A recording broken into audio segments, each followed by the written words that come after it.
Welcome to exam theory. तो इस channel पर आपके लिए एसएससी कांस्टेबल जीडी के प्रीवियस ईयर जो आपके एग्ज़ाम हुए थे उसके मैथ के सॉल्यूशन इस चैनल पर कराए जाएंगे। तो इस वीडियो में हम लोग 16/11/2021 के शिफ्ट 1 के सारे मैथ के प्रश्नों के सॉल्यूशन इस वीडियो में देखेंगे। तो वीडियो के अंत तक जरूर बने रहिएगा। तो अगर आप इस चैनल पर नए हैं तो हमारे चैनल को सब्सक्राइब जरूर कर ले। ये हमारा सोशल मीडिया प्लेटफॉर्म है, आप हमसे यहाँ भी जुड़ सकते हैं। इसके लिंक आपको इस वीडियो के डिस्क्रिप्शन बॉक्स में मिल जाएंगे। और इस वीडियो को अपने दोस्तों के साथ शेयर करना बिल्कुल भी नहीं भूलिएगा। तो टोटल आपके एसएससी कांस्टेबल जीडी 2021 में इतने डेट और शिफ्टों में एग्जाम कराए गए थे। इस वीडियो में हम लोग 16/11/2021 के शिफ्ट 1 के सारे मैथ के प्रश्नों के सॉल्यूशन देखेंगे। तो चलिए बढ़ते हैं प्रश्नों की ओर। देखेंगे क्वेश्चन नंबर 1। ये आपका क्या है, सिंपल सा सिंप्लीफिकेशन का क्वेश्चन है। तो क्या करेंगे, इसे हल कर लेंगे हम लोग। तो सबसे पहले इसमें क्या हम लोग हल करेंगे, सबसे पहले बॉड मास आपको पता होना चाहिए। उसमें क्या किया जाता है, स्मॉल ब्रैकेट, यानी कि ये जो स्मॉल ब्रैकेट है उसका हल हम लोग करेंगे। तो स्मॉल ब्रैकेट में भी किसका हल करेंगे, सबसे पहले ऑफ का हल करना, यानी कि गुना करना, यानी कि 4 × 6 करेंगे तो आपका कितना हो जाएगा गुना करने पर 24, यानी कि 24। फिर यहाँ पर क्या करेंगे, 12 को 3 से डिवाइड करेंगे तो यहाँ पर आपका कितना आ जाएगा, 4 आ जाएगा। फिर 4 को क्या करेंगे, 6 से गुना करेंगे तो आपका कितना हो जाएगा, 24, यानी कि 24 आएगा। तो स्मॉल ब्रैकेट का अंदर का सारा हल करने पर आपका कितना आ जाएगा, यहाँ पर आपके कितने हो गए 24, प्लस यहाँ पर इतने हल करने पर आपके कितने आ गए 24, माइनस आपके कितने हो जाएंगे यहाँ पर 5 चौक 20, यानी कि 4 × 5 करेंगे तो कितने हो जाएंगे 20। हल करने पर आपका कितना आ जाएगा 24 + 24 48, 48 में से 20 जाएगा तो कितना बच जाएगा आपका 28। यानी कि ये पूरे स्मॉल ब्रैकेट का हल करने पर कितना आपका आंसर आएगा 28। फिर इसे क्या करेंगे, जो बाकी बचा हुआ उसे क्या करेंगे नीचे लिख देंगे। तो 45 - 3 × आपका कितना हो जाएगा 28, प्लस आपका कितना बचा 6। तो अब हल कर लेंगे। सबसे पहले 28 को 3 से गुना करेंगे तो आपका कितना हो जाएगा 84, यानी कि 84। और यहाँ पर प्लस और प्लस वाले क्या हो जाएंगे, आपस में जुड़ जाएंगे। तो 45 और 6 आपके कितने होते हैं 51, माइनस आपका कितना हो जाएगा 84। तो 51 - 84 करेंगे तो आपका कितना आंसर आएगा -33, यानी कि ये आपका सिंप्लीफाई करने पर आंसर आएगा। तो यहाँ पर आपके ऑप्शन नंबर 3 बिल्कुल सही होंगे। नेक्स्ट क्वेश्चन देखेंगे, क्वेश्चन नंबर 2। यहाँ पर क्वेश्चन में दिया गया है कि 36 मीटर पटुआ यानी कि जूट बेचने पर एक दुकानदार को 12 मीटर पटुआ के विक्रय मूल्य के बराबर राशि का लाभ अर्जित करता है। तो लाभ का प्रतिशत ज्ञात करें कि उसका प्रॉफिट परसेंट कितना है, ये आपसे पूछा जा रहा है। तो इस तरीके के प्रश्न में जो आपको पता होना चाहिए कि क्या करना होता है, तो आपको पता होना चाहिए कि CP plus profit equal to आपका क्या हो जाता है एसपी, यानी कि क्रय मूल्य प्लस लाभ बराबर विक्रय मूल्य होता है। तो क्रय मूल्य यहाँ पर आपके कितने 36 जूट, यानी कि 36 जूट जो है उसने क्या किया 36 सीपी, यानी कि 36 जूट खरीदा। और 12 जूट के विक्रय मूल्य के बराबर क्या होता है लाभ होता है, यानी कि प्रॉफिट कितना है 12 जूट के बराबर, यानी कि 12 एसपी के बराबर क्या है लाभ है। तो सीपी यानी कि क्रय मूल्य प्लस प्रॉफिट बराबर आपका क्या हो जाएगा एसपी। तो एसपी क्या रहा होगा, जितना जूट उसने खरीदा उतने ही जूट उसने बेचे होंगे। तो अगर 36 मीटर जो है जूट उसने अगर खरीदा था तो बेचा भी कितना होगा 36 मीटर जूट ही बेचा होगा, यानी कि 36 आपका क्या हो जाएगा एसपी हो जाएगा।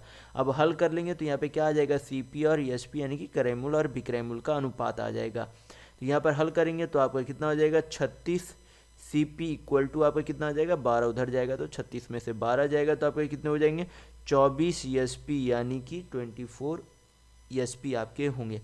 तो हल करेंगे 12 से काटेंगे तो ये 2 बार में, ये कितने बार में चले जाएंगे 3 बार में, यानी कि 1 मीटर जूट का जो है क्रय मूल्य कितना है 2 यूनिट, और 1 मीटर जूट का विक्रय मूल्य कितना है 3 यूनिट, यानी कि 2 यूनिट का सामान कितने में बेच रहा है 3 यूनिट में बेच रहा है। तो लाभ कितने का हो रहा है, अगर 2 का सामान 3 में बेचेगा यानी कि 1 यूनिट का लाभ होगा। तुलना किससे करेंगे सीपी, यानी कि क्रय मूल्य से। प्रतिशत में वैल्यू चाहिए तो क्या करेंगे 100 से गुना करेंगे।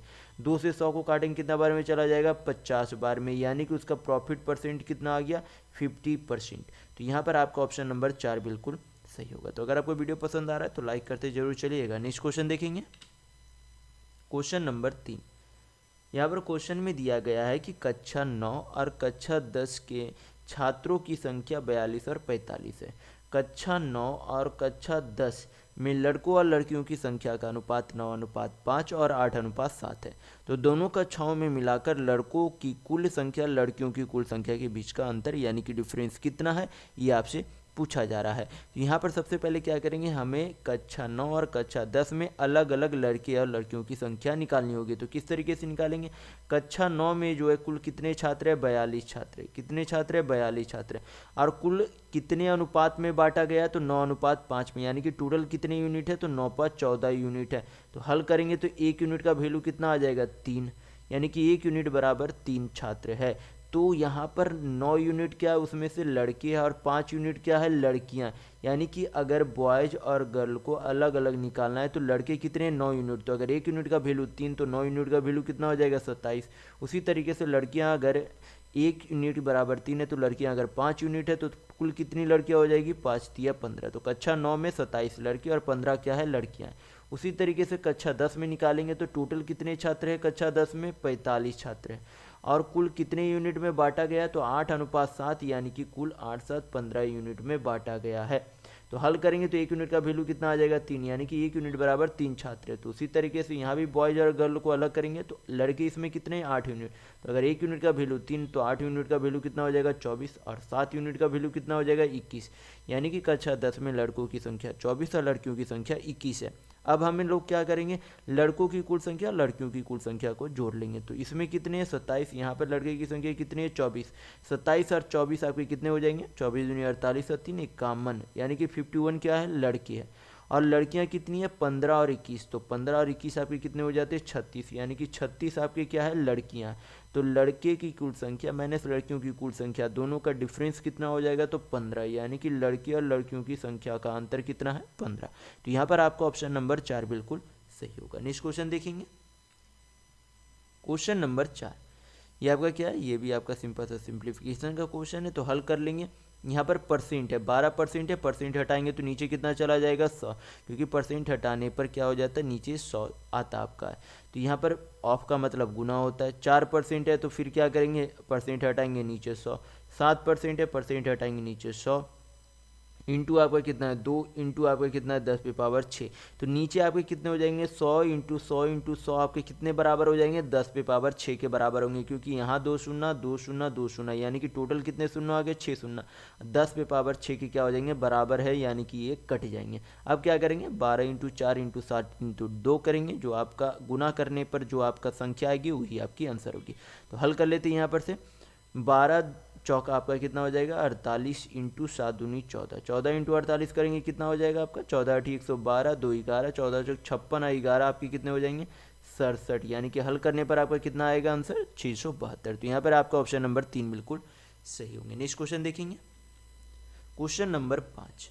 यहाँ पर क्वेश्चन में दिया गया है कि 112 सेंटीमीटर और 44 सेंटीमीटर 25 सेंटीमीटर बीमाओं वाले एक ठोस धातु के बने आयताकार ब्लॉक को पिघलाया जाता है और 35 सेंटीमीटर त्रिज्या वाले एक बेलन के रूप में ढाला जाता है। तो बेलन का वक्र पृष्ठीय क्षेत्रफल यानी कि लेटरल सरफेस एरिया का क्षेत्रफल, यानी कि वक्र पृष्ठीय क्षेत्रफल क्या होगा, ये आपसे पूछा जा रहा है।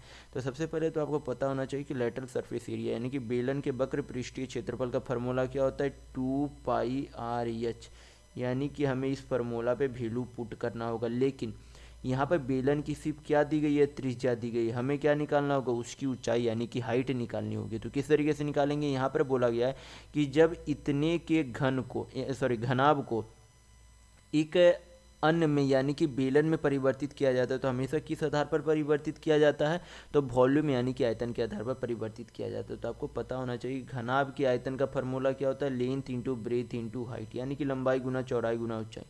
और बेलन का जो है वॉल्यूम का फार्मूला क्या हो जाता है, बेलन यानी कि सिलेंडर वॉल्यूम का फार्मूला क्या हो जाता है, πr² होता है। तो दोनों फार्मूला आप ध्यान रखिएगा। तो इसके फार्मूला आपके क्या हो जाएंगे, 112, लेंथ आपका 112, चौड़ाई आपकी 44 और ऊंचाई कितनी है 25 सेंटीमीटर, जो कि किसके बराबर है, बेलन के आयतन के बराबर होगा। पाई को क्या लिख सकते हैं, 22/7। त्रिज्या कितनी दी गई है 35 सेंटीमीटर, r² है तो 35 इंटू 35 कर देंगे। ऊंचाई हमें निकालनी है तो उसे यस से डिनोट कर देंगे। हल कर लेते, 22 से 44 आपके कितने बार में, 2 बार में। 7 से 35 आपके कितने बार में, 5 बार में। 5 से काटेंगे तो ये कितने बार में चला जाएगा, 5 दूनी 10, और 5 से ये नहीं कटेगा, 5 से ये नहीं कटेंगे, 5 से 25 को काट लेते तो कितना बार में चला जाएगा, 5 बार में। 5 से 35 आपका 7 बार में, और 7 से 112 काटेंगे कितना बार में चला जाएगा, 16 बार में। तो एच बराबर आपके कितने आ जाएंगे, 16 दूनी 32 सेंटीमीटर क्या आ गई, बेलन की ऊंचाई आ गई। अब क्या करेंगे, इसमें वैल्यू पुट कर देंगे, आपका आंसर आ जाएगा। तो फॉर्मूला क्या है, 2πr/h बेलन के वक्र पृष्ठीय क्षेत्रफल का। तो 2 इंटू पाई को क्या लिख सकते हैं, 22/7। त्रिज्या कितनी दी गई है, 35, और ऊंचाई कितनी आई हल करने पर, 32। हल कर लेते, 7 से 35 आपका 5 बार में चला जाएगा। 22 × 25 110, दूनी 220, 220 इंटू 32 करेंगे तो आपका कितना आ जाएगा, 22 दूनी 44, 4, 22 × 66, और 4 कितना आ जाएगा, 70, 109, यानी कि 7040 सेंटीमीटर क्यूब क्या आ जाएगी आपकी बेलन की आयतन, यानी कि टोटल वॉल्यूम आपका ये आएगा। तो यहाँ पर आपका ऑप्शन नंबर 3 बिल्कुल सही होंगे। नेक्स्ट क्वेश्चन देखेंगे, क्वेश्चन नंबर 6। यहाँ पर क्वेश्चन में दिया गया है कि साधारण ब्याज की एक निश्चित वार्षिक दर पर धनराशि पर प्राप्त मिश्र धन 4 वर्ष के बाद 13,200 और 8 वर्ष के बाद 16,400 होता है।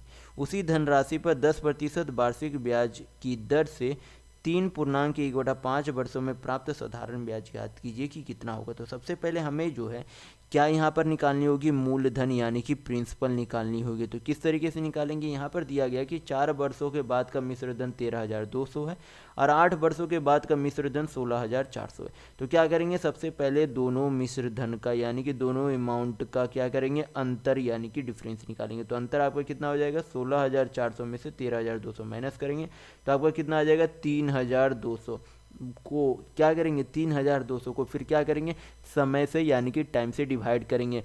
किस समय से डिवाइड करेंगे, तो दोनों के समय का अंतर से। यहाँ पर 4 वर्ष है, यहाँ पर 8 वर्ष है, दोनों के समय का अंतर कितना है, 4 वर्ष। तो यहाँ पर क्या करेंगे, 4 से डिवाइड करेंगे तो आपका कितना आ जाएगा, यहाँ पर 4 से डिवाइड करने की भी ज़रूरत नहीं, क्योंकि यहाँ पर जो हमें क्या चाहिए, प्रिंसिपल चाहिए। तो प्रिंसिपल निकालने के लिए ये जो ब्याज है असल में वो कितने साल का है, 4 साल का है। और इसमें जो ब्याज जोड़ा गया, जो पहला वाला मिश्र धन है, इसमें किसका ब्याज जोड़ा गया, 4 साल का ही ब्याज जोड़ा गया। तो हमें 1 साल की ब्याज की निकालने की ज़रूरत नहीं है, जो 4 से डिवाइड नहीं करेंगे। तो क्या करेंगे, यहाँ पर हम लोग जो 4 साल का जो मिश्र धन दिया गया था उसमें से क्या करेंगे, जो आपका साधारण ब्याज उसमें जो जोड़ा गया तो उसे क्या कर देंगे, माइनस कर देंगे। जैसे कि यहाँ पर आपका पहला वाला मिश्र धन कितना था, 13,200 में से क्या करेंगे, 3200 माइनस करेंगे। तो माइनस करने पर आपका क्या आ जाएगा, मूलधन यानी कि प्रिंसिपल आ जाएगी। तो हल करने पर आपका कितना आ जाएगा, 10,000, यानी कि 3,000 के आगे प्रिंसिपल यानी कि मूलधन आ गई। अब जो हमें प्रिंसिपल पता है, रेट पता है, समय पता है, हमें क्या चाहिए, साधारण ब्याज चाहिए। तो सिंपल इंटरेस्ट निकालने का फॉर्मूला क्या होता है, principal into rate into time upon क्या हो जाता है, 100 होता है। क्या होता है, 100 होता है। तो ये फार्मूला ध्यान रखिएगा, सिंपल सब फार्मूला है। तो यहाँ पर प्रिंसिपल यानी कि मूलधन आपका कितना है, 10,000। रेट यानी कि दर कितना दिया गया, 10%। समय कितना है, 5 या 15 1 16/5। नीचे आपका कितना हो जाएगा, 100। 2 शून्य 2 शून्य आपका चला गया, 5 से 10 2 बार में चला जाएगा। 16 दूनी आपका कितना हो जाएगा, 3200। तो 3200 आपका क्या आ गया, नया साधारण ब्याज आएगा। तो यहाँ पर आपका ऑप्शन नंबर 1 बिल्कुल सही होगा। नेक्स्ट क्वेश्चन देखेंगे, क्वेश्चन नंबर 7। यहाँ पर क्वेश्चन में दिया गया है कि एक बल्लेबाज ने 124 रन बनाए, जिसमें 6 चौके और 10 छक्के शामिल थे। उसके कुल स्कोर में से कितने प्रतिशत रन विकेट के बीच के दौड़कर रन बनाए हैं। तो सबसे पहले हमें देखना होगा कि उसने जो है चौके छक्के से कुल कितने रन बनाए हैं। तो आपको पता होना चाहिए कि एक चौके का कितना रन होता है, 4 रन, और एक छक्के का कितना रन होता है, 6 रन। तो अगर उसने 6 चौके मारे तो कुल कितना रन उन्होंने चौकों से बनाया, तो 6 चौक 24 रन उन्होंने चौकों से बनाया।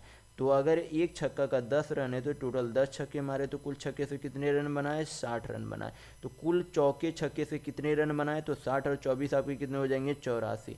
लेकिन 84 रन उन्होंने मात्र चौके छक्के से बनाए, लेकिन कुल रन उन्होंने कितना बनाया, 124 रन। तो अगर कुल रन में से चौके छक्के का रन माइनस कर दे तो आपका माइनस करने पर कितना आता है, 40 रन।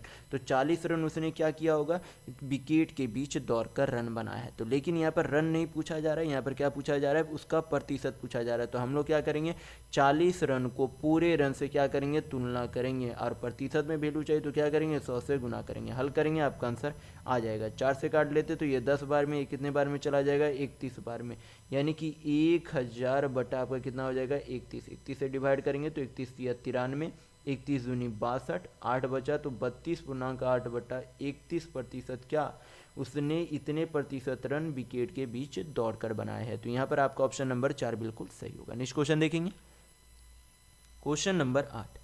यहाँ पर क्वेश्चन में दिया गया है कि एक व्यक्ति 1600 मीटर लंबे मार्ग को 4 मिनट में पार करता है, तो उसकी चाल कितनी है, ये आपसे पूछा जा रहा है। तो सबसे पहले तो आपको पता होना चाहिए कि स्पीड निकालने का फार्मूला क्या होता है। Speed equal to distance upon time, यानी कि चाल बराबर दूरी बटा समय होता है। ये फार्मूला ध्यान रखिएगा। तो कुल दूरी कितनी दी गई है? 1600 मीटर। कितनी है? 1600 मीटर। और हमें क्या करना है, जब आपकी दूरी मीटर में हो तो आपको ध्यान रखना होगा कि जो आपका समय हो वो हमेशा किस में हो? सेकंड में हो। तो 1 मिनट में कितने सेकंड होते हैं? 60 सेकंड। तो 4 मिनट में कितने सेकंड होंगे? 240 सेकंड होंगे। तो जब भी आपकी दूरी मीटर में रहे तो समय आपको सेकंड में रखना है। जब आपकी दूरी किलोमीटर में रहे तो समय आपका किस में होना चाहिए? घंटा में होना चाहिए। क्योंकि जो आंसर आते या तो वो किलोमीटर प्रति घंटा होते या फिर मीटर पर सेकंड होते हैं। तो दूरी अगर मीटर में है तो समय सेकंड में, और अगर दूरी किलोमीटर में है तो समय घंटा में होना चाहिए। तो यहाँ पर मीटर में है तो इसे क्या करेंगे? सेकंड में चेंज करेंगे। तो सेकंड में आपका कितना समय लगता है? 240 सेकंड। तो दूरी बटा समय। लेकिन ये जो चाल आएगी वो किस में आएगी? मीटर पर सेकंड में आएगी। लेकिन हमें क्या चाहिए? किलोमीटर प्रति घंटा में चाहिए। तो मीटर पर सेकंड के चाल को किलोमीटर प्रति घंटा में चेंज करने के लिए क्या करते हैं? 18/5 से गुना करते हैं। अब हल करेंगे तो यहाँ पर क्या आ जाएगी? आपकी स्पीड यानी कि चाल आ जाएगी। तो हल कर लेते हैं। यहाँ पर से 1 0 चला गया। 6 चौक 24, 6 तिया 18, 5 चौक 20, 20 8 160 हो जाएगा। 8 तिया आपका कितना हो गया? 24 किलोमीटर प्रति घंटा क्या आ गई? उस व्यक्ति की चाल आ गई। तो यहाँ पर आपका ऑप्शन नंबर 3 बिल्कुल सही होगा। नेक्स्ट क्वेश्चन देखेंगे। Question number 9। यहाँ पर क्वेश्चन में दिया गया है कि रवि और सुमित के वेतनों का अनुपात 4:5 है। यदि उनमें से प्रत्येक के वेतन 6000 की वृद्धि होती है तो उनके वेतन का नया अनुपात 35:40 हो जाता है। तो सुमित का बढ़ा हुआ वेतन कितना है ये आपसे पूछा जा रहा है। तो यहाँ पर क्या करेंगे? रवि है, एक सुमित है। पहले अनुपात कितना था? 4:5 था। अब जो है नया अनुपात कितना हो गया? 35:40 हो गया। कितना हो गया? 35:40। तो क्या करेंगे? इसे जो है अंतर समान, क्योंकि यहाँ पर जब 35 में से 4 माइनस करेंगे तो कितना होता है? 31, और 40 में से 5 माइनस करेंगे तो कितना होता है? 35। तो यहाँ पर हमें अंतर समान नहीं देखने को मिल रहा है, क्योंकि वृद्धि तो समान हुई है। तो जो यहाँ पर रेशियो में, यूनिट में अंतर जो होना चाहिए था वो भी समान होना चाहिए था। तो समान नहीं है, तो समान बनाने के लिए क्या करेंगे? ये जो रेशियो है उसके यूनिट का डिफरेंस अपोजिट रेशियो में क्या करेंगे? गुना करेंगे। गुना करेंगे। यहाँ पर 40 माइनस 35 करेंगे तो आपका कितना आता है? 5। तो 5 को क्या करेंगे? अपोजिट रेशियो में गुना कर देंगे। और 5 माइनस 4 करेंगे तो कितना आएगा? 1। तो 1 से गुना करने पर रेशियो में कोई भी परिवर्तन नहीं आएगा, तो 1 से नहीं गुना करेंगे, रहने देंगे। अब यहाँ पर क्या करेंगे? 5 से गुना कर देते तो कितना हो जाएगा? 5 चौक 20, अनुपात कितना हो जाएगा? 5 पच्चे 25। यानी कि नया ये जो है सुधारा हुआ अनुपात कितना आ गया? 20:25। और वृद्धि होने के बाद वो अनुपात कितने हो जाते? 35:40। यानी कि कितने की वृद्धि हो रही है? कितने यूनिट की वृद्धि हो रही है? 15 यूनिट की वृद्धि हो रही है। आर में भी, यानी कि रवि में भी और सुमित में भी आपके 15 यूनिट की वृद्धि हो रही है। यानी कि अगर 15 यूनिट में 15 यूनिट की वृद्धि है तो रुपये में कितने की वृद्धि है? तो 6000 रुपये की वृद्धि है। तो 1 यूनिट बराबर यहाँ पर वैल्यू कितना हो जाएगा? 400 रुपये। हमें क्या चाहिए? सुमित का बढ़ा हुआ वेतन चाहिए। तो सुमित का बढ़ा हुआ वेतन कितना था? 40 यूनिट। तो अगर 1 यूनिट का वैल्यू 400 है तो 40 यूनिट का वैल्यू निकालने के लिए क्या करेंगे? इसमें 40 से गुना कर देंगे। तो कितना हो जाएगा? 4 चक 16 पे 3 शून्य, यानी कि सुमित का बढ़ा हुआ वेतन 16,000 रुपये है। तो यहाँ पर आपका ऑप्शन नंबर 1 बिल्कुल सही होगा। नेक्स्ट क्वेश्चन देखेंगे। Question number 10। यहाँ पर क्वेश्चन में दिया गया है कि जब विक्रय मूल्य में 132.6 रुपये की वृद्धि होती है तो उसके सारे 10% की हानि के बजाय 11.3/5% के लाभ में क्या हो जाता है? परिवर्तित हो जाती है। तो आपसे पूछा जा रहा है कि वस्तु का क्रय मूल्य यानी कि सीपी क्या होगा, ये आपसे पूछा जा रहा है। तो यहाँ पर क्या करेंगे? ये जो आपकी हानि दी गई है और जो प्रॉफिट हो रहा है बाद में परिवर्तन करने के बाद, उन दोनों के परसेंट का क्या करेंगे? सम के बराबर ये जो क्या होगा? इस रुपये के बराबर होगा। और आपको पता होना चाहिए कि किसी भी वस्तु का क्रय मूल्य जो है खुद में कितना होता है? 100% होती है। तो हमें क्या चाहिए? असल में इस 100% का वैल्यू चाहिए। तो यहाँ पर सबसे पहले हम लोग क्या करेंगे? 1% की वैल्यू निकालने की कोशिश करेंगे। तो सबसे पहले यहाँ पर क्या करेंगे? दोनों परसेंट को जोड़ेंगे। तो दोनों परसेंट का फ्रैक्शन वैल्यू कितना हो जाएगा? 10 दूनी 20, 21/2 प्लस 11 पच्चीस 55 और 3 कितना हो जाएगा आपका? 58/5%। दोनों का योग आपका कितना हो जाएगा हल करने पर? 5 दूनी 10, 21 पच्चीस 105 और 58 दूनी कितना हो जाएगा? 116। यानी कि हल करने पर आपका कितना आ जाएगा? 221/10%। कितना आ जाएगा 221/10%। रुपये में कितने के बराबर है 132.6 रुपये के बराबर है। पॉइंट हटा देंगे, नीचे 10 चला जाएगा, 10 से 10 चला गया, 21 से काटेंगे तो 6 बार में ये आपका चला जाएगा। यानी कि 1% का वैल्यू कितना आ गया 6 रुपये। तो हमें क्या चाहिए 100% का वैल्यू चाहिए, तो क्या करेंगे 100 से गुना कर देंगे, यानी कि वस्तु का सीपी यानी कि क्रय मूल्य कितना आ जाएगा 600 रुपये। तो यहाँ पर आपका ऑप्शन नंबर 4 बिल्कुल सही होगा। नेक्स्ट क्वेश्चन देखेंगे, क्वेश्चन नंबर 11। यहाँ पर क्वेश्चन में दिया गया कि 725 मीटर लंबी एक ट्रेन 235 मीटर लंबी सुरंग को 48 सेकेंड में पार करती है, तो ट्रेन की चाल ज्ञात कीजिए कि कितना होगा। तो अभी मैंने आपको बताया कि चाल निकालने का फार्मूला क्या होता है, डिस्टेंस अपॉन टाइम होता है। क्या होता है आपका दूरी बटा समय होता है। तो दूरी आपकी कुल कितनी हो जाएगी, ट्रेन की लंबाई प्लस सुरंग की लंबाई कुल कितनी हो जाएगी 729 और 960 मीटर क्या हो गई कुल दूरी हो गया। और कितने सेकंड में पार करता है, तो 48 सेकंड में पार करती है। यानी कि चाल किस में आ जाएगी, यहाँ पर मीटर पर सेकंड में आएगी, लेकिन चाल आपको लाना किस में, किलोमीटर प्रति घंटा में। तो मैंने अभी इसी वीडियो में बताया कि अगर आपकी चाल मीटर पर सेकंड में है, उसे किलोमीटर प्रति घंटा में चेंज करने के लिए क्या करते हैं 18/5 से गुना करते हैं। तो हल कर लेंगे यहाँ पर से, यहाँ पर 48 से 960 को काटेंगे 20 बार में चला जाएगा, और 5 से 20 को काटेंगे 4 बार में चला जाएगा। 18 चौका आपके कितने हो जाएंगे 72 किलोमीटर प्रति घंटा क्या आ गए उस ट्रेन की चाल। तो यहाँ पर आपका ऑप्शन नंबर 4 बिल्कुल सही होगा। नेक्स्ट क्वेश्चन देखेंगे, क्वेश्चन नंबर 12। यहाँ पर क्वेश्चन में दिया गया है कि पी क्यू और आर किसी कार्य को अकेले 10 दिन 20 दिन और 30 दिन में पूरा कर सकते हैं। यदि क्यू और आर एक एक दिन छोड़कर पी की सहायता करते हैं तो उस कार्य को कितनी जल्दी पूरा किया जा सकता है, ये आपसे पूछा जा रहा है। तो यहाँ पर सबसे पहले हमें क्या निकालनी होगी, पी क्यू आर की कार्य क्षमता निकालनी होगी। तो किस तरीके से निकालेंगे, यहाँ पर दिया गया कि पी जो है अकेले 10 दिन में कर सकता है, क्यू 20 दिन में कर सकता है, और सी जो है 30 दिन में कर सकता है। तीनों का एलसीएम कितना हो जाएगा 10, 20 और 30 का एलसीएम आपके हो जाएंगे 60। 60 को 10 से डिवाइड करेंगे 6 आएगा, 20 से डिवाइड करेंगे 3 आएगा, 30 से डिवाइड करेंगे तो 2 आएगा। यानी कि पी की कार्य क्षमता 6, क्यू की कार्य क्षमता 3, आर की कार्य क्षमता कितनी होगी 2। तो यहाँ पर बोला गया है कि पी जो है प्रतिदिन काम करता है, और प्रत्येक दिन जो है जैसे कि एक दिन अगर उसके साथ क्यू काम करता है तो अगले दिन आर काम करेगा। तो यहाँ पर एक दिन जो है पी जो है क्यू के साथ काम करता है, तो अगर पी की कार्य क्षमता 6 है और क्यू की कार्य क्षमता 3 है, तो एक दिन में पी और क्यू मिलकर कितने काम करेंगे 6 3 9। और उसी अगले दिन क्यू ना काम करके पी के साथ आर काम करता है, तो अगर पी की कार्य क्षमता 6 और आर की कार्य क्षमता 2 है, तो उन दोनों मिलकर एक दिन में कितना काम करेंगे 8 यूनिट काम करेंगे। तो दोनों मिलाकर पहला दिन अगर 9 यूनिट काम होता है, दूसरा दिन 8 यूनिट काम होता है, तो कुल कितना काम करेंगे 17 यूनिट काम होगा। कितना यूनिट काम होगा 17 यूनिट काम होगा। कितने दिनों में 2 दिनों में, 2 दिनों में कुल 17 यूनिट क्या हो जाएगा आपका काम हो जाएगा। तो यहाँ पर जो है 2 दिन में अगर 17 यूनिट काम हो रहे हैं, तो हमें क्या निकालना है कि कुल 60 यूनिट कितना दिन में काम पूरा होगा।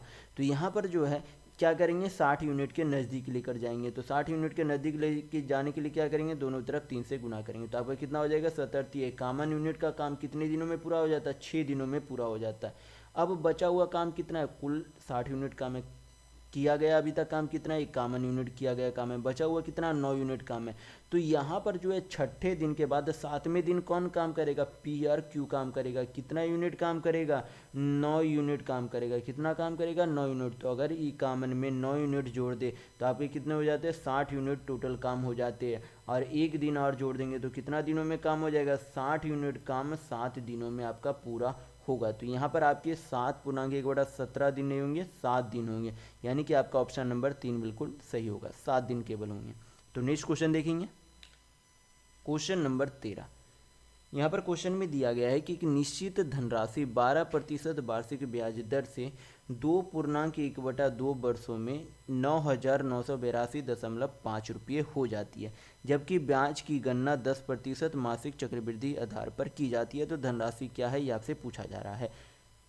तो यहाँ पर जो हम लोग क्या करेंगे, यहाँ पर सबसे पहले हमें निकालना होगा कि 10 माह का ब्याज कितना होता है। तो अगर 1 साल का ब्याज 12% है, तो 10 माह का ब्याज निकालने के लिए क्या करेंगे, कुल जो है ये कितने माह का ब्याज है 12 महीने का, हमें क्या चाहिए 10 महीने का ब्याज चाहिए। तो 12 से डिवाइड करेंगे 10 से गुना कर देंगे, 12 से 12 चला गया, यानी कि 10 महीने का ब्याज जो है कितना लगता है 10%। तो 10% का फ्रैक्शन वैल्यू कितना होगा 1/10, यानी कि 10 महीने में 10 यूनिट के मूलधन पर 1 यूनिट का क्या लगता है, ब्याज लगता है। तो अगर हमें मूलधन चाहिए, क्या चाहिए, प्रिंसिपल चाहिए, तो क्या करेंगे, अमाउंट आपका कितना दिया गया, 9,982.5, पॉइंट हटा देंगे, नीचे कितना चला जाएगा, 10।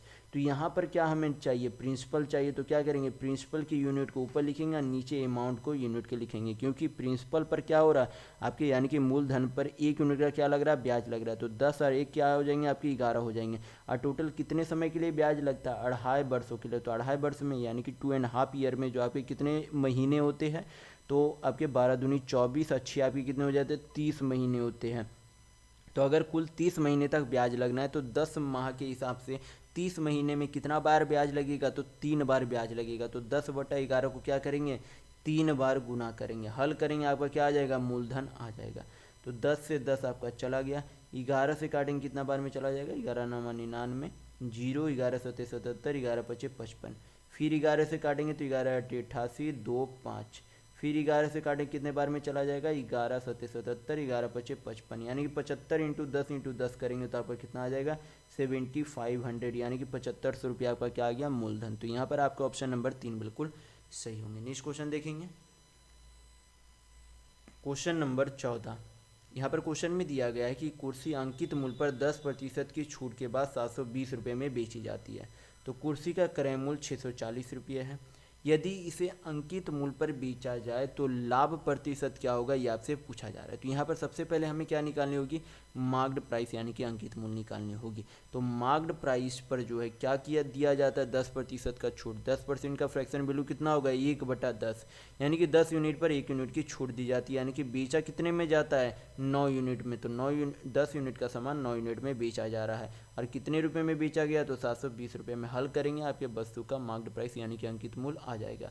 9 से 720 जाएगा, 80 बार में चला जाएगा, यानी कि मार्क्ड प्राइस आपका कितना आ जाएगा, 80 इंटू 10 करेंगे, यानी कि 800 रुपया आपका क्या आ गया, मार्क्ड प्राइस यानी कि अंकित मूल्य आ गया। तो मार्क्ड प्राइस अगर 800 रुपये है और क्रय मूल्य कितना दिया गया है, 640 रुपये। तो अगर बेच कितने में रहा, 8000 रुपये में बेच रहा है, कितने का सामान, 640 रुपये का सामान। तो अगर 640 का सामान 800 रुपये में बेच रहा है तो लाभ कितने का हो रहा है, 160 रुपये का लाभ हो रहा है। तो यहाँ पर क्या करेंगे, 160 रुपये की ये आपका क्या है, प्रॉफिट है।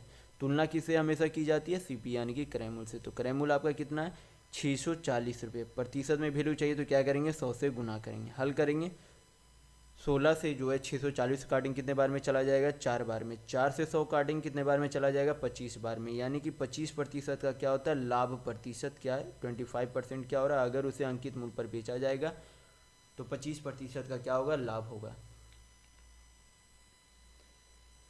देखेंगे क्वेश्चन नंबर 15।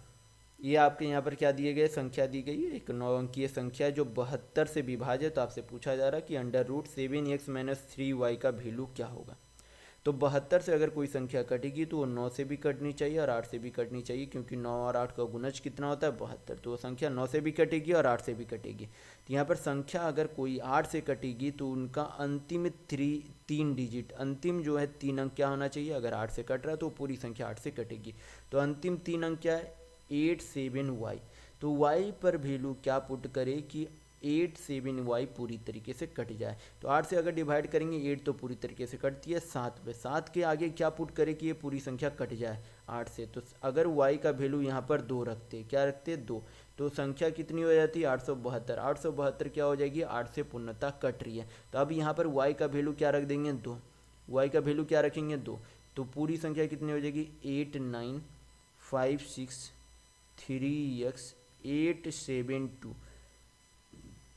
हमें तो y के वैल्यू पता चल गई है, हमें क्या चाहिए, अब x की वैल्यू चाहिए। तो x का वैल्यू निकालने के लिए क्या करेंगे, मैंने बताया कि वह संख्या क्या होनी चाहिए, 9 से भी कटनी चाहिए। तो 9 से कटने का नियम क्या होता है, जो भी आपका संख्या दी गई है उनके डिजिट का सम अगर 9 से कटेगी तो पूरी संख्या 9 से कटेगी। तो हम लोग क्या करेंगे, 9 को एलिमिनेट करते चलेंगे। जैसे कि यहाँ पर 9 आपके कट जाएंगे, 7 2 9 आपके चले जाएंगे, 6 3 9 आपके चले जाएंगे। बचे आपके कितने, 8 8 16, 16 5 21, 21 प्लस x, यानी कि x में क्या जोड़े कि वो पूरी क्या हो जाए, 9 से कट जाए। तो अगर x का वैल्यू यहाँ पर क्या रख दे, यहाँ पर 6 रख दे, तो 21 और 6 आपके कितने हो जाते हैं, 27। 27 आपका क्या हो जाता है, 9 से पूर्णतः कट रहा है। तो x का वैल्यू कितना हो गया आपका 6, y का वैल्यू आपका कितना है, 2 है। तो हम क्या करेंगे, यहाँ पर वैल्यू पुट कर देंगे। तो x का वैल्यू अगर कितना है, 2 है, तो 7 दूनी आपका कितना हो जाएगा, 14 माइनस 3, अगर y का वैल्यू 6 है तो 3y का वैल्यू टोटल कितना आपका हो जाएगा, सॉरी आपके y के वैल्यू 2 थे, तो यहाँ पर x का वैल्यू पुट करना है। तो 7x, x का वैल्यू कितना है 6, तो 7 छक आपके कितने हो जाएंगे 42, माइनस y का वैल्यू 2 है, तो 3 दूनी आपके कितने हो जाएंगे 6, 42 में से 6 जाएंगे कितने बचेंगे 36, 36 किसका स्क्वायर होता है तो 6 का स्क्वायर होता है। तो यहाँ पर आपके ऑप्शन नंबर 2 बिल्कुल सही होंगे। नेक्स्ट क्वेश्चन देखेंगे, क्वेश्चन नंबर 16। यहाँ पर क्वेश्चन में दिया गया है कि वह बड़ी से बड़ी संख्या ज्ञात कीजिए जिसे 398, 437 और 5425 को विभाजित करने पर क्रमशः 7, 12 और 2 शेष बचे। तो इसे जो है हमें क्या निकालना होगा, एचसीएफ निकालना होगा। पहले क्या करेंगे, यहाँ पर जो शेष दिए गए उसे क्या कर देंगे, प्रत्येक संख्या से माइनस कर देंगे। तो पहले वाले में शेष कितने बचते 7, दूसरे वाले में 12, तीसरे वाले में 2, माइनस करेंगे कितना आ जाएगा यहाँ पर से 391, दूसरी संख्या आपकी हो जाएगी 425 और तीसरी आपकी हो जाएगी 5423।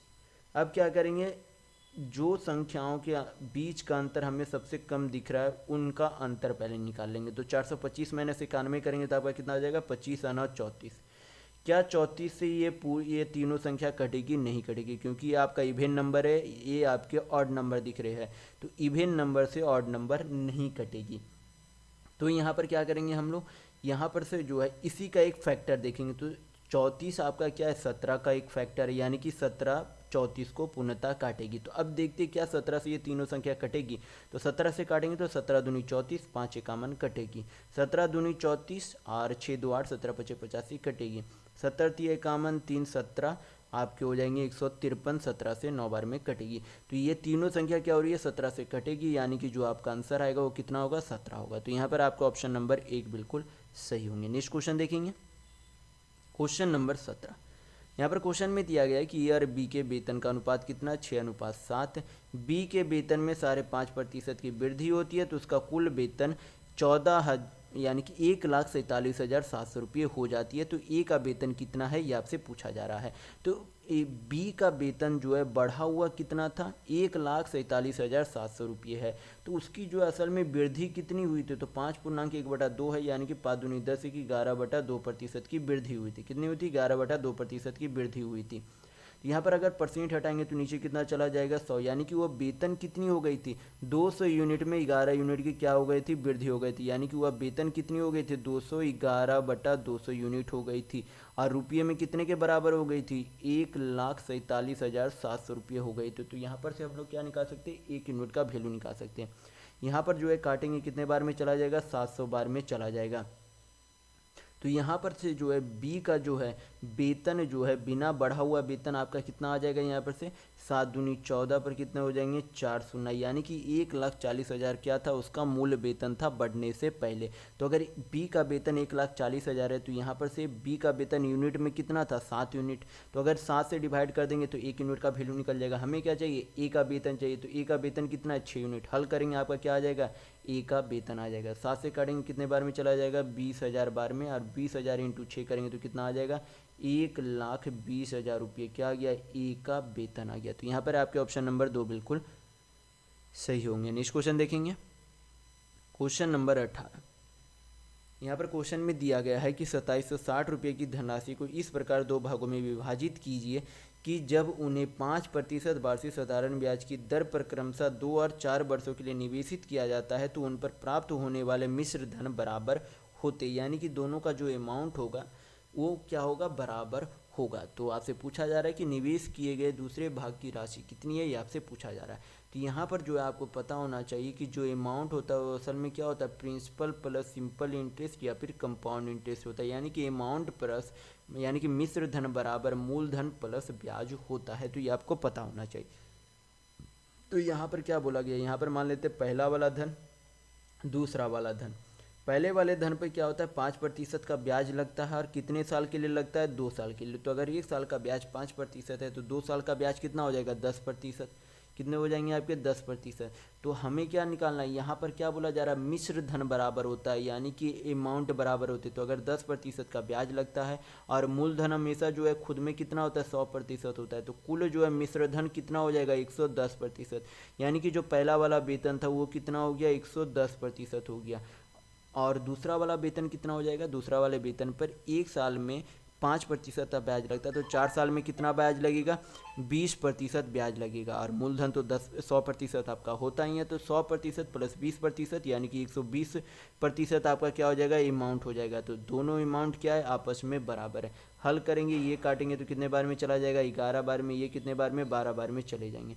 यानी कि पहली वाली जो धनराशि है वो कितनी है? 12 यूनिट है। और जो दूसरी वाली धनराशि वो कितनी? 11 यूनिट है। तो दोनों के यूनिट का सम कितना हो जाएगा? दोनों के धनराशि के यूनिट का सम कितना हो जाएगा? 12 और 21 आपके कितने हो जाते हैं? 12 और 21 आपके कितने हो जाते हैं? 23 यूनिट। 23 यूनिट बराबर जो है रुपये में कितना वैल्यू है? 2760। तो 1 यूनिट का यहाँ पर वैल्यू कितना हो जाएगा? एक बार में ये आपका कितना हो गया? 4, तो 23 दूनी 46, यानी कि 1 यूनिट का वैल्यू कितना? 120 रुपये के बराबर है। तो पूछा क्या जा रहा है आपसे? दूसरे भाग की राशि पूछी जा रही है। तो दूसरे भाग की राशि कितनी? 11 यूनिट। तो अगर 1 यूनिट का वैल्यू 120 रुपया, तो 11 यूनिट का वैल्यू कितना हो जाएगा? 1320 रुपया। ये आपके क्या आ गए? दूसरे वाली धनराशि आ गए। तो यहाँ पर आपका ऑप्शन नंबर 1 बिल्कुल सही होगा। नेक्स्ट क्वेश्चन देखेंगे, क्वेश्चन नंबर 19। ये आपका क्या है? ये भी आपका सिंपल सा सिंप्लीफिकेशन का क्वेश्चन है, हल कर लेते हैं। तो सबसे पहले क्या करेंगे? डिवाइड करेंगे। 6 को 3 से डिवाइड करेंगे तो कितना आ जाएगा? 2। 45 को 5 से डिवाइड करेंगे कितना आ जाएगा? 9। 9 को 4 से गुना करेंगे कितना आ जाएगा? 36। और यहाँ पर भी गुना कर लेते। 7 को 3 से गुना करेंगे कितना आ जाएगा? 21। तो हल कर लेते, बाकी जो पहले बचा उसे नीचे लिख लेंगे। तो 21 प्लस 5 माइनस 2 माइनस 9 प्लस आपके इतने हल करने पर कितने आ गए? 36 माइनस आपके कितने हो जाएंगे? 45। हल कर लेते, प्लस वाले सभी को जोड़ लेंगे तो 21 अपा 26 और 36 आपके कितने हो जाएंगे? 62 माइनस आपके कितने हो जाएंगे? 45 और 9 54 और 2 आपके कितने हो जाएंगे? 56 माइनस 62 माइनस 56 करेंगे तो आपका कितना आ जाएगा? 6। तो यहाँ पर आपके ऑप्शन नंबर 3 बिल्कुल सही होंगे। नेक्स्ट क्वेश्चन देखेंगे, क्वेश्चन नंबर 20। यहाँ पर क्वेश्चन में दिया गया है कि अनु जो है किसी कार्य को करने में बिन्नी से 4 गुना कार्यकुशल है। वे एक साथ मिलकर किसी कार्य को 7 घंटे में पूरा करती है, तो अनु अकेले उसी कार्य को कितने घंटों में पूरा करेगी? ये आपसे पूछा जा रहा है। तो इधर आपका क्या हो गया? अनु, और आपके कौन थे दूसरे? बिन्नी थे। तो अन्नू जो है बिन्नी से 4 गुना अधिक कार्यकुशल है। तो अगर बिन्नी 1 यूनिट एक दिन में काम करता है तो अन्नू जो है कितना यूनिट काम करेगा? 4 यूनिट काम करेगा। तो ये क्या आ गई? इफ़िशियंसी। तो आपको पता होना चाहिए कि टोटल वर्क इक्वल टू क्या हो जाता है? इफ़िशियंसी इंटू टाइम होता है, यानी कि कार्य क्षमता इंटू समय होता है। तो दोनों मिलकर जो है, अगर अनु जो है 4 यूनिट काम करती है, बिन्नी 1 यूनिट काम करता है, तो दोनों मिलाकर कार्य क्षमता कितनी हो जाएगी? 5 यूनिट। और कुल जो है कितने घंटे में करता है? 7 घंटे में। तो इफिशियंसी इंटू टाइम करेंगे तो आपका क्या आ जाएगा? Total work. तो कुल करता कितना काम है? 7 × 5 = 35 काम करता है। तो पूछा क्या जा रहा है कि अनु अकेले उस काम को कितने समय में पूरा करेगा? तो टाइम बराबर क्या हो जाता है? टोटल वर्क अपॉन इफिशियंसी होता है। तो हमें क्या निकालना है? अनु का समय निकालना है। तो टोटल वर्क करना कितना अनु को? 35 यूनिट। कितने की कार्य क्षमता से करेगा? 4 यूनिट की कार्य क्षमता से करेगा। तो हमें क्या चाहिए? अनु का समय चाहिए। तो टोटल वर्क अपन इफिशियंसी करेंगे तो आपका क्या आ जाएगा? अनु का समय आ जाएगा। तो कितने समय में पूरा करेगी? 35/4 घंटे में। तो यहाँ पर आपका ऑप्शन नंबर 3 बिल्कुल सही होगा। नेक्स्ट क्वेश्चन देखेंगे, क्वेश्चन नंबर 21। यहाँ पर क्वेश्चन में दिया गया है कि समबाहु त्रिभुज यानी कि इक्विलेटरल ट्रायंगल की परिमाप जो है कितनी है? 36√3 सेंटीमीटर है। तो उसकी ऊंचाई यानी कि हाइट कितनी होगी? आपसे पूछा जा रहा है। तो परिमाप अगर 36√3 सेंटीमीटर है तो एक भुजा की लंबाई निकालने के लिए, यानी कि एक साइड निकालने के लिए क्या करेंगे? 3 से डिवाइड करेंगे, क्योंकि परिमाप ये आपके समबाहु त्रिभुज की जो है कुल कितने भुजा होते? 3 भुजा होते। तो एक भुजा की लंबाई निकालने के लिए 3 से डिवाइड करेंगे, तो 3 से डिवाइड करने पर आपका कितना आ जाएगा? 12√3 सेंटीमीटर। तो हमें क्या चाहिए? ऊंचाई चाहिए। तो अगर भुजा दिया हुआ रहे और आपसे क्या पूछे? हाइट पूछे, तो हाइट निकालने का फार्मूला क्या होता है? √3 मतलब √3/2 इंटू आपका क्या हो जाता है? साइड होता है। तो ये फार्मूला होता है, फार्मूला ध्यान रखिएगा। तो क्या करेंगे? वैल्यू पुट करेंगे, √3/2 इंटू भुजा की लंबाई कितनी दी गई है? 12√3 मीटर। 2 से काटेंगे 12 को 6 बार में चला जाएगा। 6 × 3 कितना हो जाएगा? 18 सेंटीमीटर। क्या आ गई? समबाहु त्रिभुज की ऊंचाई यानी कि हाइट आ गई। तो यहाँ पर आपका ऑप्शन नंबर 1 बिल्कुल सही होगा। नेक्स्ट क्वेश्चन देखेंगे, क्वेश्चन नंबर 22। यहाँ पर क्वेश्चन में दिया गया है कि यदि दो संख्याओं का औसत 13 है, उनके गुणनफल का वर्गमूल कितना है 12 है, तो संख्याओं के बीच का अंतर कितना होगा ये आपसे पूछा जा रहा है। तो यहाँ पर क्या बोला गया, दो संख्याओं का औसत, यानी कि अगर एक संख्या x दूसरी संख्या y मान ले तो दोनों संख्याओं का औसत कितना है 13, तो दोनों संख्याओं का योग कितना हो जाएगा 13 दूनी 26। और क्या बोला गया, दोनों संख्याओं का वर्गमूल कितना है 12 है, तो दोनों संख्याओं का गुणज कितना हो जाएगा, आपका अंडर रूट है उधर भेजेंगे तो कितना हो जाएगा 12 का स्क्वायर यानी कि 144। यानी कि यहाँ पर से हमें पता चलती है कि दोनों संख्याओं का योग 26 है और गुणज कितना 144 है। तो x और y का वैल्यू क्या पुट करे, यक्स और वाई का वैल्यू क्या माने कि दोनों का योग करने पर 26 और गुना करने पर 144 है। तो यक्स का मान अगर 18 मानते हैं, वाई का मान अगर 8 मानते हैं, तो दोनों का योग करने पर 26 और गुना करने पर 144 होगा। यानी कि ये पूर्णतः सही है कि यक्स का मान 18 और वाई का मान 8 होगा। तो दोनों संख्याओं का क्या पूछा जा रहा है, अंतर। तो 18 माइनस 8 करेंगे तो आपका आंसर कितना आ जाएगा 10। तो यहाँ पर आपका ऑप्शन नंबर 2 बिल्कुल सही होगा। नेक्स्ट क्वेश्चन देखेंगे, क्वेश्चन नंबर 23। यहाँ पर क्वेश्चन में बोला गया है कि 10 परीक्षणों का औसत 46 है। बाद में यह ज्ञात हुआ कि एक परीक्षण को 142 के स्थान पर गलती से 42 पढ़ लिया गया था, तो सही औसत कितना होगा ये आपसे पूछा जा रहा है। तो त्रुटि जो है 142 के जगह कितना पढ़ लिया गया था 42, यानी कि त्रुटि कितने का कुल हुआ है, तो 142 माइनस 42 करेंगे यानी कि 100 का त्रुटि हुआ है। कुल कितने परीक्षणों में से, 10 परीक्षणों में से, तो 10 से डिवाइड करेंगे तो हमें पता चल जाएगा कि कुल औसत में कितने की त्रुटि हो गई है। तो 100 को 10 से डिवाइड करेंगे तो कितना आएगा 10, यानी कि औसत में कमी कितनी हो गई थी, जो त्रुटि हुई थी उसमें उसके कारण कमी कितनी हो गई थी 10 की कमी हो गई थी। तो पहले औसत कितनी थी 46, कमी हो गई थी तो अब उसे बढ़ाना होगा, तो क्या करेंगे प्लस 10 कर देंगे, तो 46 प्लस 10 करेंगे तो नया औसत कितना आ जाएगा 56। तो यहाँ पर आपका ऑप्शन नंबर 1 बिल्कुल सही होगा। नेक्स्ट क्वेश्चन देखेंगे क्वेश्चन नंबर 24। यहाँ पर क्वेश्चन में दिया गया है कि एक टेलीविज़न 14,500 में उपलब्ध था, दिवाली की सेल के दौरान उसकी कीमत घटकर 11,890 रुपये हो गई। तो आपसे पूछा जा रहा है कि छूट प्रतिशत ज्ञात करें कि कितना होगा। तो सबसे पहले हमें क्या निकालना होगा, डिस्काउंट। तो डिस्काउंट निकालने के लिए क्या करेंगे, जो आपका मिश्र धन था, जो आपका यहाँ पर मार्क्ड प्राइस यानी कि अंकित मूल्य था और जितने में बेचा गया उनका क्या निकालना होगा हमें अंतर, यानी कि 14,500 में से क्या करना होगा 11,890 माइनस करना होगा। तो माइनस करने पर कितना आएगा 0, यहाँ पर 1, यहाँ पर आपके कितने हो गए 4, तो यहाँ पर आपके कितने हो जाएंगे 6, यहाँ पर आपके कितने हो जाएंगे 2, यानी कि 2110 रुपये ये आपका क्या हो गया डिस्काउंट हो गया। तो डिस्काउंट किस पर दिया जाता है, हमेशा मार्क्ड प्राइस यानी कि अंकित मूल्य पर दिया जाता है। तो अंकित मूल्य आपका कितना है 14,500 है, कितना है 14,500 है। तो ये आपका क्या है डिस्काउंट है, किससे तुलना करेंगे मार्क्ड प्राइस यानी कि अंकित मूल्य पर। प्रतिशत में वैल्यू चाहिए तो क्या करेंगे 100 से गुना करेंगे, हल करेंगे आपका आंसर आ जाएगा। तो 2 शून्य 2 शून्य आपका चला गया। यहाँ पर क्या करेंगे 5 से काट लेंगे तो 5 दूनी 10, 5 9 45, 5 पचे 25, 5 दूनी 10, 5 दूनी 10, 29 से यहाँ पर काट कर देखेंगे तो 29 आपका कितना हो जाएगा 29 1 और आपके 29 दूनी 58, 6 कम यानी कि 232 आपका 8 बार में, यानी कि आपका जो डिस्काउंट परसेंट छूट जो आया कितना आया वो 18% का है। तो यहाँ पर आपके ऑप्शन नंबर 3 बिल्कुल सही होंगे। नेक्स्ट क्वेश्चन देखेंगे, क्वेश्चन नंबर 25। यहाँ पर क्वेश्चन में दिया गया है कि एक दुकानदार एक वस्तु को 20% के लाभ पर बेचता है, यदि उसने इसे इसके मूल्य क्रय मूल्य से 20% कम मूल्य पर खरीदा होता और इसे 10 रुपये कम मूल्य पर बेचता तो उसे 25% का लाभ होता। तो वस्तु का क्रय मूल्य ज्ञात कीजिए कि कितना होगा। तो यहाँ पर जो है सबसे पहले यहाँ पर क्या कर देते CP ESP। तो किसी वस्तु का क्रय मूल्य कितना होता है 100%, यानी कि मान लेते हैं 100 यूनिट, उसे जो है 20% के लाभ पर यानी कि कितने में बेचेगा 120 यूनिट में बेचेगा। तो यहाँ पर बोला जा रहा है कि अगर क्रय मूल्य में 20% की कमी कर दी जाए, यानी कि 100 अगर यूनिट में पहले खरीदता था तो उसमें 20% की कमी यानी कि कितने में खरीदेगा 80 यूनिट में खरीदेगा। और फिर कि बोला जा रहा है कि उसे बेचने पर 10 रुपये कम मूल्य पर बेचता तो उसे क्या होता 25% का लाभ होता।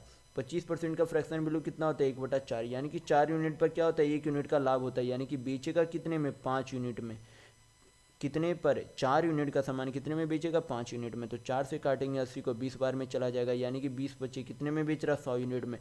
तो पहले जो सामान 120 यूनिट में बेच रहा था अब कितने में बेच रहा 100 यूनिट में बेच रहा है। तो कितने कम यूनिट में बेच रहा है तो 20 यूनिट कम में बेच रहा है, जो कि रुपये में कितने के बराबर है 10 रुपये के बराबर है। तो 1 यूनिट का वैल्यू कितना हो जाएगा 1/2 रुपये। पूछा कहा जा रहा है वस्तु का क्रय मूल्य। तो वस्तु का क्रय मूल्य जो हम लोगों ने कितना माना था 100 यूनिट। तो अगर 1 यूनिट का वैल्यू आधा रुपये है तो 100 यूनिट का वैल्यू कितना हो जाएगा, 2 से 100 को काटेंगे कितना बार में चला जाएगा, 50 बार में। यानी कि वस्तु का क्रय मूल्य कितना था, 50 रुपये। तो यहाँ पर आपका ऑप्शन नंबर 2 बिल्कुल सही होगा। इस वीडियो में बस इतना ही। अगर आपको वीडियो पसंद आया तो लाइक कीजिएगा, नए हैं तो चैनल को सब्सक्राइब जरूर कर लीजिएगा। ये हमारा सोशल मीडिया प्लेटफॉर्म है, आप हमसे यहाँ भी जुड़ सकते हैं। इसके लिंक आपको इस वीडियो के डिस्क्रिप्शन बॉक्स में मिल जाएंगे। और इस वीडियो को अपने दोस्तों के साथ शेयर करना बिल्कुल भी नहीं भूलिएगा। तो वीडियो में बस इतना ही। वीडियो के अंत तक बने रहने के लिए बहुत बहुत धन्यवाद। आशा करता हूँ आपका दिन शुभ हो।